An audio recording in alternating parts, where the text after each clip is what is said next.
Welcome to Housing Development. I'm Jim Tobin. And I'm Paul Lopez. Hey, Paul. Dude. Welcome to the dog days of summer. The end of summer. End of summer, yeah. I mean, yeah. it went pretty quickly, right? I think so, yeah. It felt like it. I mean, our kids were out of school, right? How good to have them home. And then, here we are at the end of summer. The kids have back started. Getting ready. Yeah. Before we start, Yep. Big shout out Of to course. LG Pro Builder. Yeah, let's build a good life together. Thank you, LG. Absolutely. So we're taping this the week before Labor Day. Yep. Which means that after Labor Day, things start rocking and rolling again here It in gets Washington, real. D.C. Yeah, that's right. Yeah, finally, real. after Congress being gone for the recess, they're back with a real sprint to the end of the fiscal year on September 30th. Yeah, I mean that's basically going to blot the sun for the next few weeks, right? Yeah, at least in terms of Congress. Yeah, I mean we've got to figure out what they're going to do with spending, right? We got to keep the government open, right? Sure. There's a lot of things that we rely on. Flood insurance, number one. We got to make sure the flood insurance program that's always tied to annual appropriations, Yep. And has been for better part of a decade. We've got to keep the government open and spending, right? Whether it's programs that our members use coming out of HUD or VA or anything along those lines. The government has to stay functioning, but there is this, the appropriations bills aren't anywhere near being done. Yeah. We'll go into a continuing resolution like we have again for the Always. last 20 years. Yeah.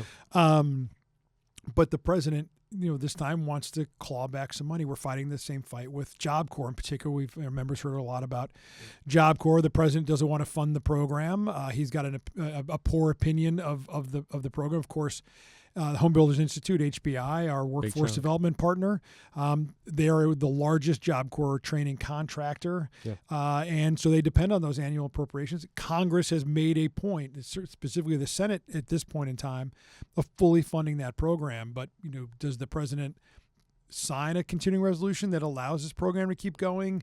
It's going to be a real sprint for the government affairs team here. Okay, so let's talk about a member. Aside of Congress that we don't usually talk about, the Democrats, right? Yeah. Usually during this time, they have a little. Sorry, no offense to the Democrats out there. No. We love talking about you. But the side the minority side of things, it's usually real this tough. is when they have a little bit more power Right. because they can start kind of at least nipping around the edges on some of the programs. What do you see their kind of main goals are during this process? Well, I mean, they're the opposition party. They know that Trump's, he had a rescission package that was approved over the summer. We know some of the DOGE cuts. We know some of the things that he's shut down over the first 8 months have not been overly popular with the American public. So you're going to see the Democrats kind of playing that opposition party piece and talking about the need to not only fully fund the government, and Republicans will be there too, but some of these important programs, or at least in their minds, these important programs, because they think there is a public affairs message out there about cutting too deeply. Yeah. And then there's plenty of Republicans. The Senate bill I talked about that had that Job Corps language in it, that was bipartisan. So they're, generally when it comes to appropriations, by and large, it's a bipartisan process. I know Russell Vought, who's the OMB director, he said, forget about bipartisanship. Let's just full steam ahead Republican cuts. So it'll be interesting over the next 30 days. So there's also this kind of specter out there that there might be a second big, beautiful bill out there.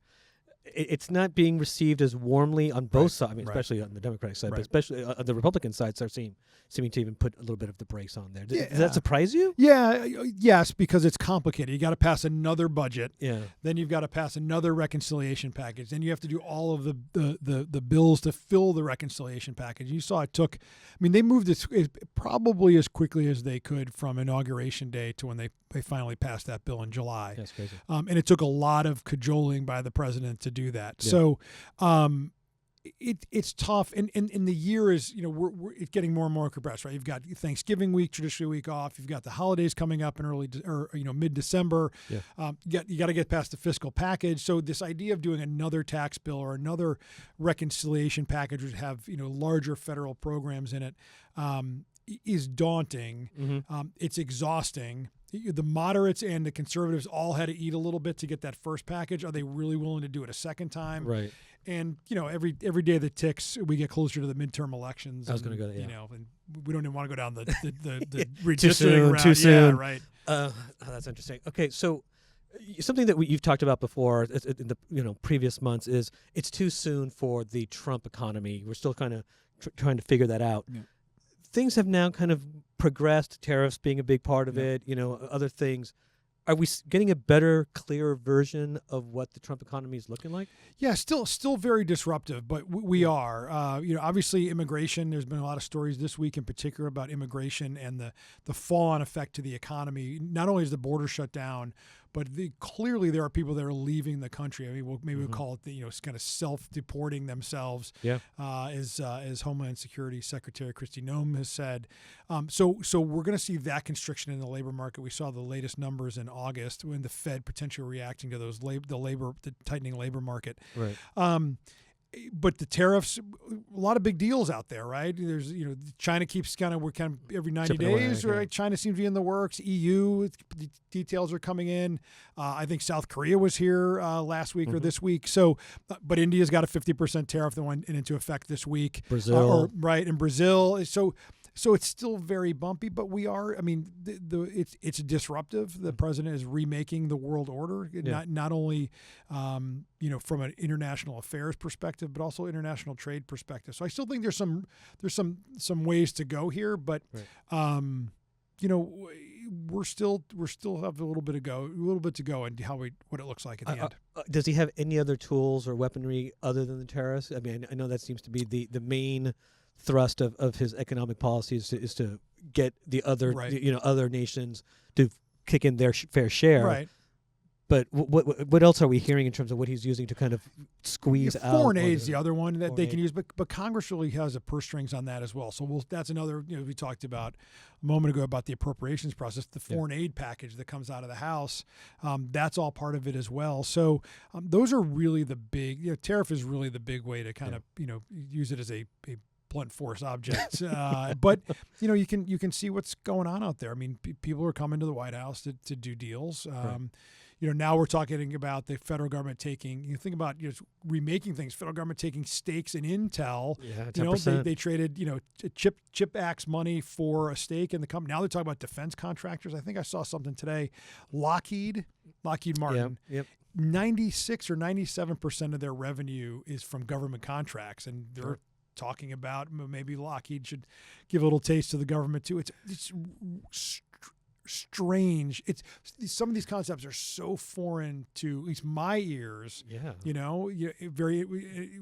The country's always been very internationalist, very free trade, capitalism, and now it's kind of government managed capitalism. It's very interesting times. Oh, you can definitely call it interesting times. Yeah. I mean, it just. My worry is that you're talking about winners and losers, right? Like Intel is a quote unquote winner because now, they've got, the government has a little bit of stakes. Yeah. What does that do to like other, chip manufacturers like AMD and other things? Right. Are we comfortable with that? I mean, I know Rob is not, but Rob is Mr. Libertarian. Right. But are we kind of concerned that we're kind of going down a kind of unknown path that? Well, it's funny, because I've thought a lot about this because it is such a strange concept for us, right? But I feel like the government then gets to dictate business. Like they said, they're not going to dictate business. Yeah, they practices. don't have any voting. But let's be honest. If the president tweets out, "Hey, Intel, we really need this kind of chip," and remember, we're a 10% shareholder.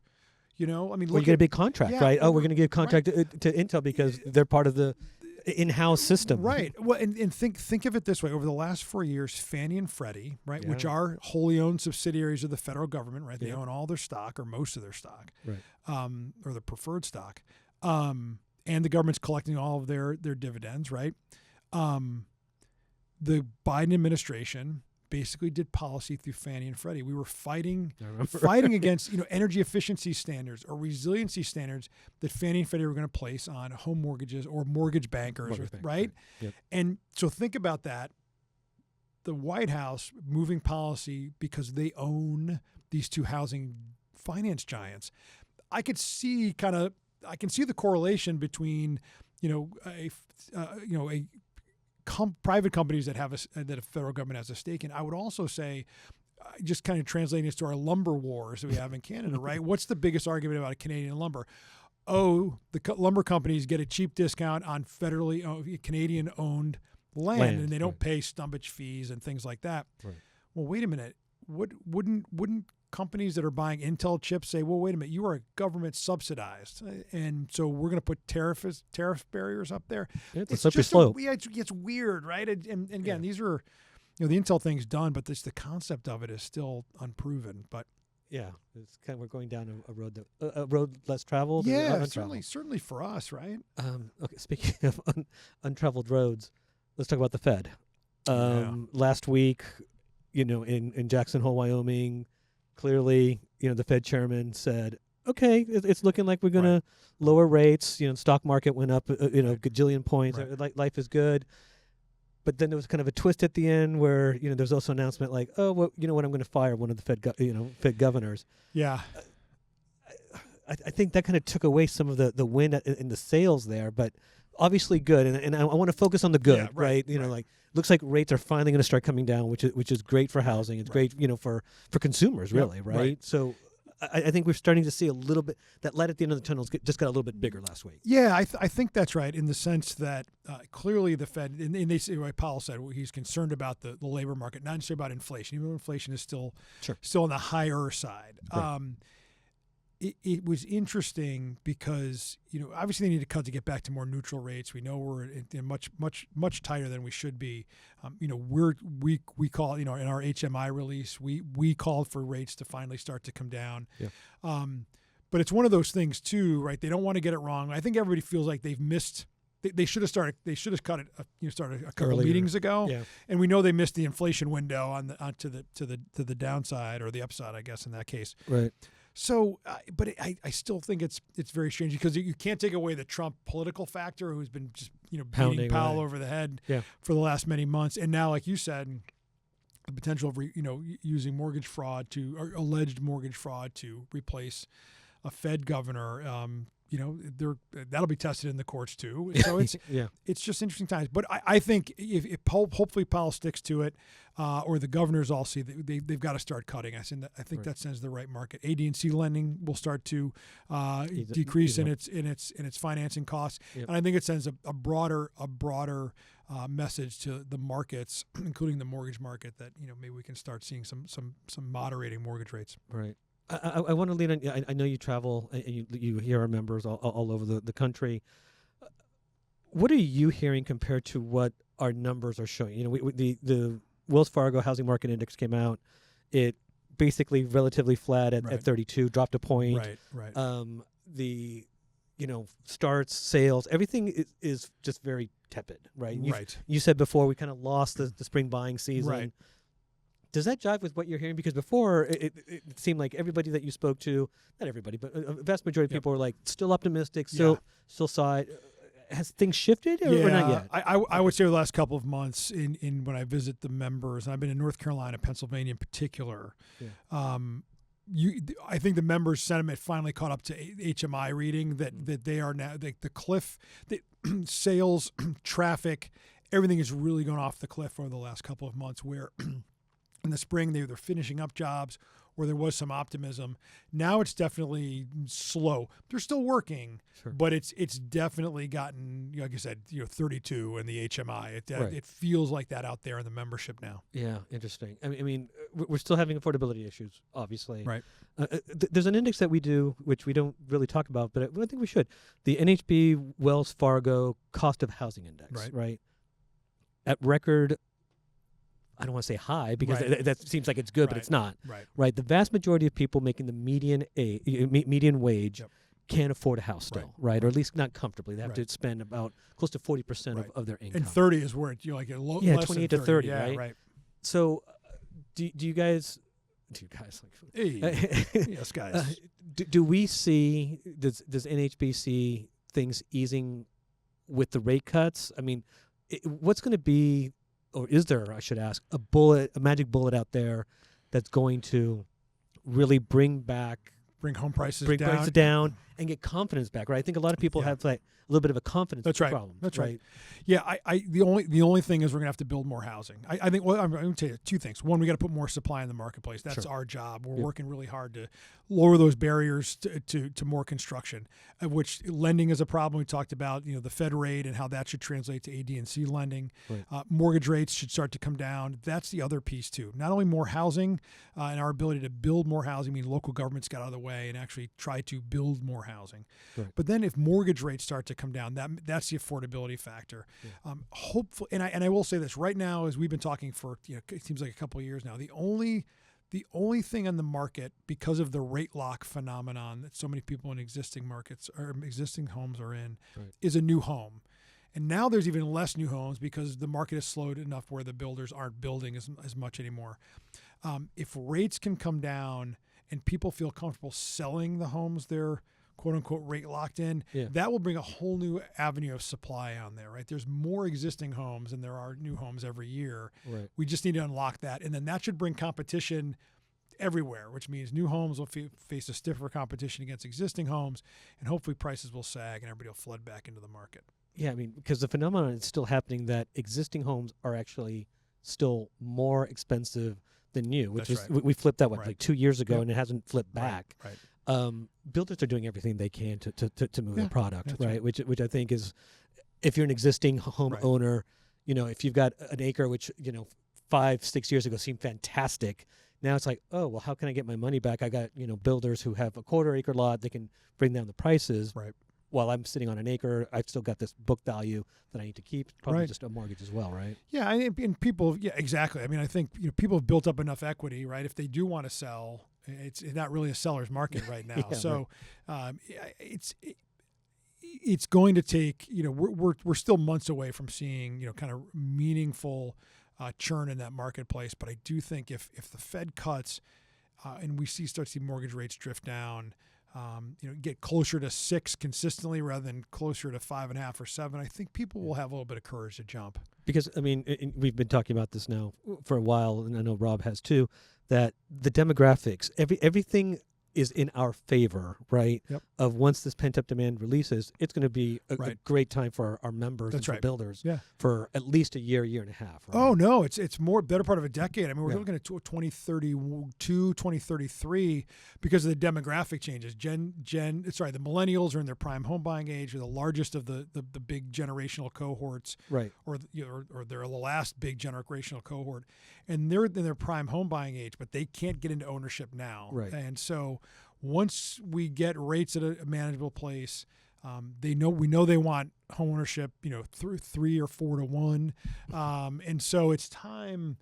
Now is the time while we're a little bit slow to get those local governments to lower the barriers to, home ownership, meaning let's build more housing, which means processes and permitting and fees. Let's try to clear that up. Yeah, and I'm sorry, I meant like the ramp up to get to normalcy. It's going to take in a year. Oh year and a half. We'll get there. Yeah, I mean Rob predicts that we'll get to the 6% mortgage rate at the end of 2026. If you remember, Rob thought it was going to be the end of 2025. Just about a year ago or so. So it's just but again it's going back to our earlier conversation about the Trump economy. Like we're still feeling that out, and we're not to where it's going to be yet.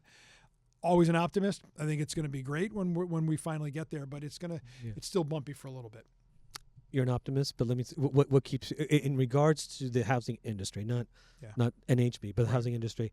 What's your biggest concern? What's your biggest worry about? Well, this could kind of trip us up for a while if things go sideways. Yeah, I think the longer the uncertainty is that's been around for the last 8 months, if that persists another 8 months, I think that gives me trouble because then we're 8 months from now we're going to lose the 2026 spring season. Right.